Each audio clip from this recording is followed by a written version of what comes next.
Mas, kalau kita bicara tentang konsep ketuhanan, ya, sampai sekarang ini masih jadi perdebatan ya. Ada yang menyebut Tuhan itu adalah sebuah sosok ya.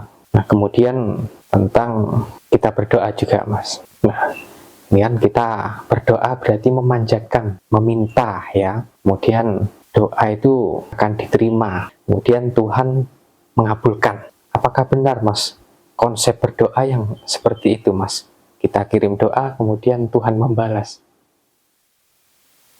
Ya, memang gimana ya, kadang repot juga ya.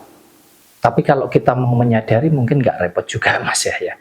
Kita mau menyadari bahwa kita tidak bisa memaksakan cara berpikir setiap orang harus selalu sama dengan cara berpikir kita. Makanya disitulah kita dituntut untuk dewasa, disitulah kita dituntut untuk bijak, sehingga kita bisa saling menghargai dan saling menghormati atas apapun keyakinan yang dimiliki oleh setiap orang, Mas ya. Termasuk kita bicara tentang konsep bertuhan, di mana banyak orang mengklaim yang seolah-olah dia adalah si paling bertuhan, si paling mengenal Tuhan.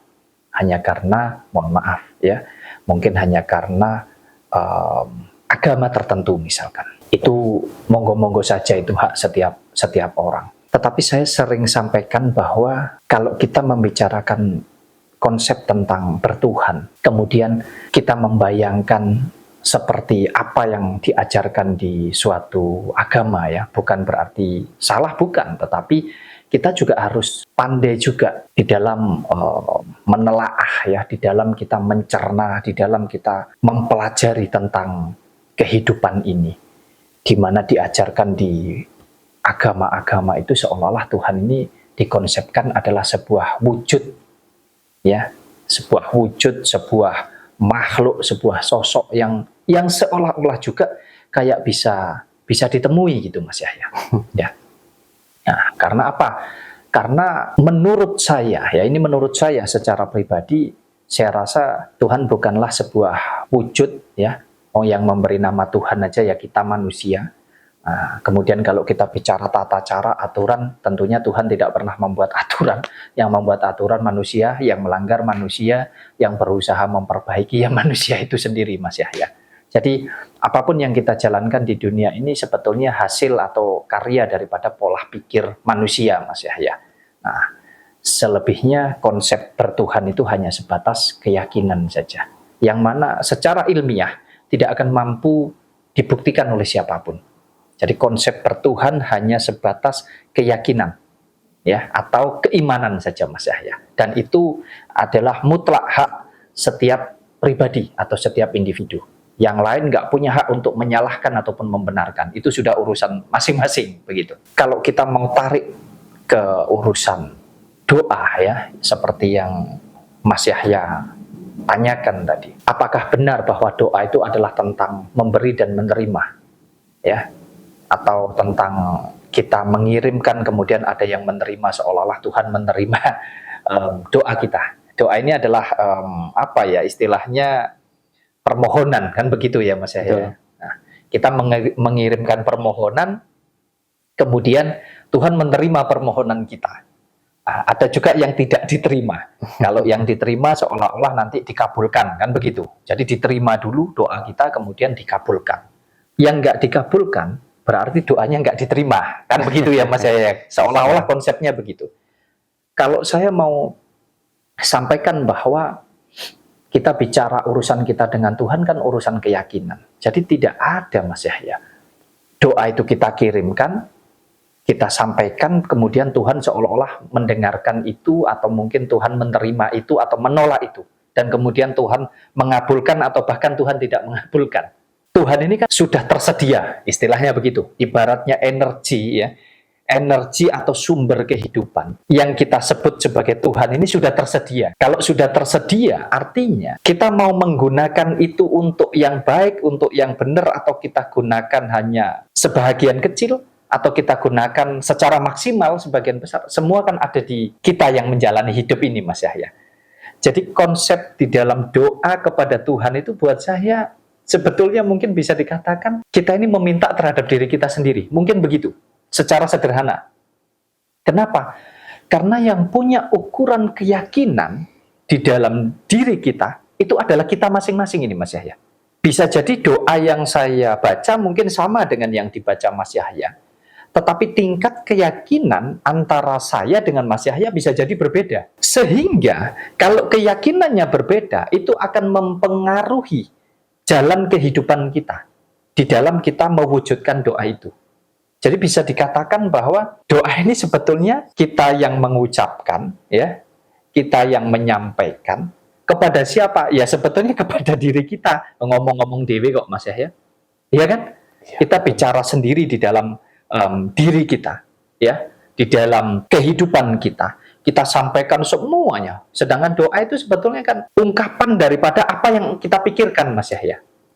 Kita berpikir tentang hal apapun itu, ya, mau positif, mau negatif, kemudian itu kita ucapkan.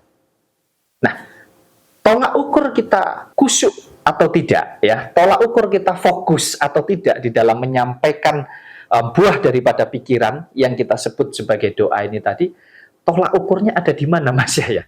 Tolak ukurnya ada di dalam diri pribadi kita. Seberapa besar kita meyakini itu, kan begitu, Mas Yahya? Kalau kita bicara sampai atau tidak kepada Tuhan, istilahnya begitu. Siapa yang bisa mengukur itu? Ya, kalau mau dicari buktinya, tidak ada toh. Yang bisa mencari itu sebetulnya diri kita sendiri. Jadi tidak ubahnya kita berdoa kepada diri kita sendiri, kemudian nanti yang harus mewujudkan itu ya kita sendiri, Mas Yahya. Doa ini konsepnya adalah tentang keyakinan. Nah, sama halnya dengan begini, kalau seolah-olah doa itu dikatakan ada yang menerima dan ada yang mengabulkan. Istilahnya kita meminta, kemudian Tuhan memberi, seolah-olah begitu. Kita ambil contoh bahwa kita gambarkan Tuhan itu adalah tentang hal yang baik, hal yang benar. Lalu kenapa masih ada orang, mohon maaf ini ya, yang sudah berdoa, tetapi kok dia masih menerima hal-hal jahat, misalkan. Atau ada orang juga yang mungkin doanya untuk hal-hal jahat, tetapi kok masih bisa terjadi? Apakah Tuhan yang mengabulkan doa jahat itu? Tidak. Ya, karena manusianya yang menjalaninya, sehingga hal yang jahat itu bisa terjadi di dalam hidupnya. Sebetulnya kalau dikatakan Tuhan yang mengabulkan doa, ya enggak ketemu, Mas. Karena orang doa itu macam-macam loh, jangan salah. Ada yang berdoa untuk keburukan atau kejelekan orang lain juga ada. Dikabulkan ya. Loh, ya dikabulkan. Apakah yang mengabulkan Tuhan? Bukan. Ya. Hanya karena keyakinan kamu saja. Nah, kemudian kamunya yakin, kebetulan orang yang kamu doakan itu juga terus berpikir dan tanpa disadari dia meyakini bahwa ada hal yang nggak baik yang bisa terjadi di dalam hidupnya. Dan itu terjadi beneran gitu loh. Makanya kalau Tuhan itu ngatur hidupnya manusia mungkin nggak ada yang jahat, Mas Yahya. Baik semua ya. Baik semua gitu loh. Tapi kenapa kok harus ada yang berbuat jahat, ada yang berbuat baik? Karena tersedia. Kitanya mau ambil yang jahat atau mau ambil yang baik gitu loh, Mas Yahya. Itu menurut saya secara pribadi. Selebihnya terserah Anda-anda, kita saling menghormati saja, Mas Yahya. Kalau di Muslim, sholat itu ada 5 waktu, Mas. Berdoa itu ada 5 waktu. Kemudian kalau di Kristen, ke gereja setiap minggu. Apakah berdoa itu memang ada waktu-waktu tertentu, Mas?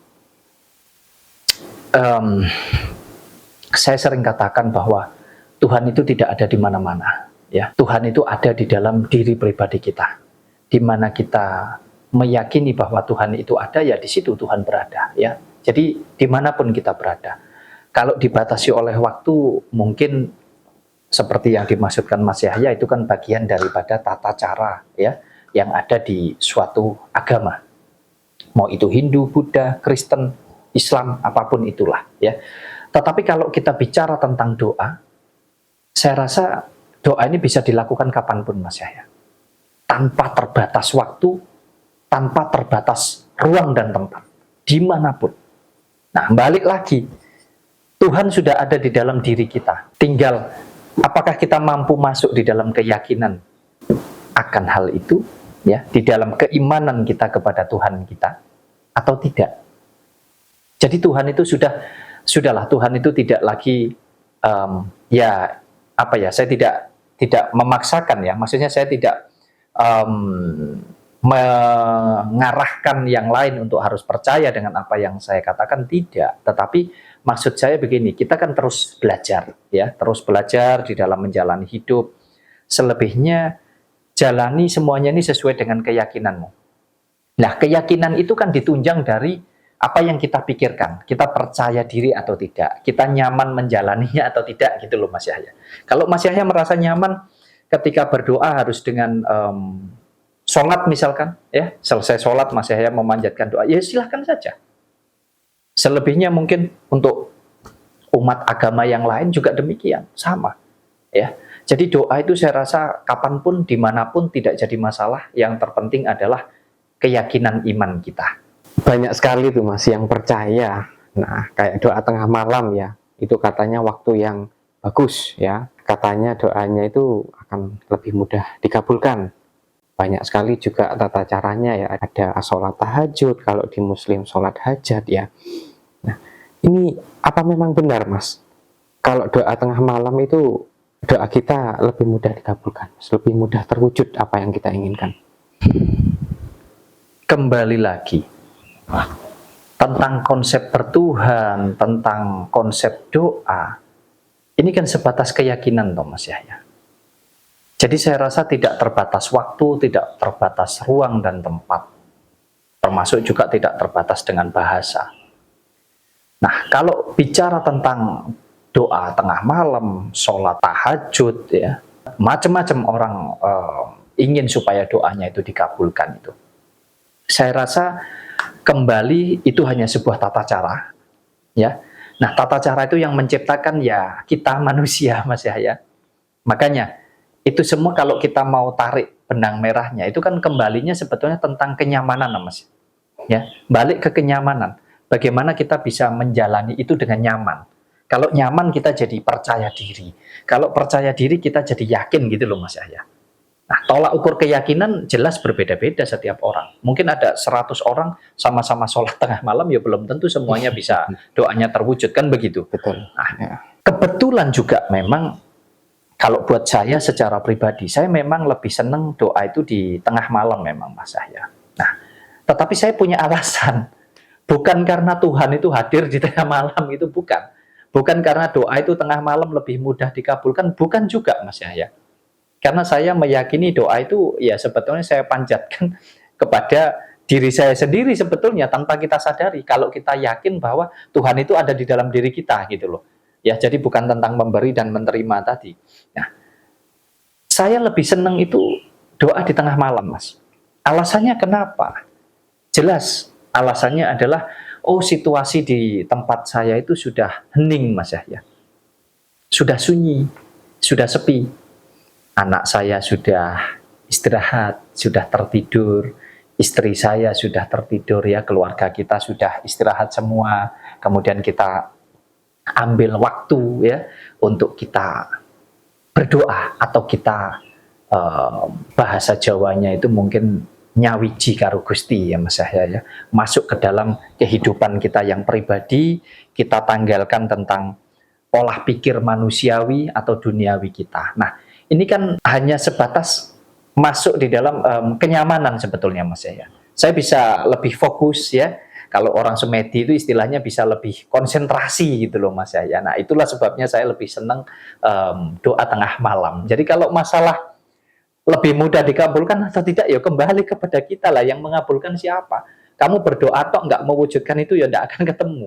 Jadi kita berdoa itu sebetulnya kita hanya menyampaikan apa yang ada di pikiran atau di otak kita, di kepala kita ini, kemudian kita masukkan ya, kita komunikasi dengan diri kita sendiri, kita masukkan di dalam hati kita secara sederhana begitu ya. Kemudian kita yakini.